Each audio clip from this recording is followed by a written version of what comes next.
সকল রঙিন পরিচয়, পৃথিবী আমার আসল ঠিকানা নয়। আসসালামু আলাইকুম। আচ্ছা, ভালো আছেন? ওয়ালাইকুম আসসালাম। আমি সকাল থেকে খুঁজছি, কোথায় গেছিলেন নাকি? খুঁজ দিছ, ঠিক আছে। আমি খোকা, আমি তো মেয়ের বাড়ি যাচ্ছি আর কি। মেয়ের বাড়ি যাবেন কেন? আমরা তো আর আগামীকাল থেকে মনে করছি একসাথে তারাবির সালাত আদায় করবো, এই জন্য তো দাওয়াত দিতে আসলাম। ঠিক আছে, তারাবির নামাজ আগামী কাল থেকে। জি হ্যাঁ। কিন্তু তোমারও নামাজ পড়াইনি আমার পছন্দ হয় না। নামাজ পড়ানি পছন্দ হবে না কেন? আমি তো যথেষ্ট ধীর স্থির ভাবে পড়ানোর চেষ্টা করি। ঠিক আছে খোকা, কিন্তু আমরা যারা অসুস্থ মানুষ, আমাকে জন্য মনে হয় একটু দূরত্ব পড়লে আমাকে জিনিসটার জন্য একটু ভালো লাগে, তাড়াতাড়ি হয়ে যায়। কিন্তু নামাজ তো এইভাবে দ্রুত না পড়াই উত্তম। নামাজ পড়তে হবে ধীর স্থির ভাবে, সুন্দর ভাবে, রুকু সেজদা গুলো ঠিকভাবে আদায় করতে হবে। ঠিক আছে, ঠিক আছে, কিন্তু তারাবির নামাজের ক্ষেত্রে এটা তো একটু আলাদা।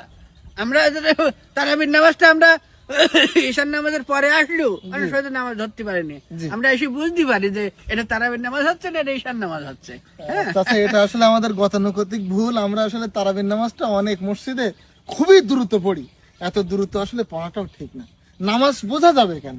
এশার নামাজ হবে যেমন, তারাবির নামাজও ঠিক তেমন গতিতেই পড়াতে হবে। এটাই তো নামাজের ধীর স্থিরতা। আচ্ছা, একটু হয়তো অদর বা একটু দ্রুত তেলাওয়াত করতে পারে হুজুর, সেটা আলাদা বিষয়। তো এই জন্য আমার মনে হয় একটু ধীরে ধীরে যারা নামাজ আমরা কয়দিন বাবু বলেন, তো এই নামাজগুলো যদি আমরা একটু সুন্দরভাবে রাসূল সাল্লাল্লাহু আলাইহি ওয়াসাল্লামের নিয়ম অনুযায়ী আমরা পড়ে যেতে পারি, সেটাই কি ভালো না বলেন? তা তো একটু সময় লাগুক। আমরা রমজান মাসের একটা মাস একটু সময় দিলাম মসজিদে, আমার মনে হয় এর জন্য আমাদের এনার্জি নিয়ে আসা দরকার।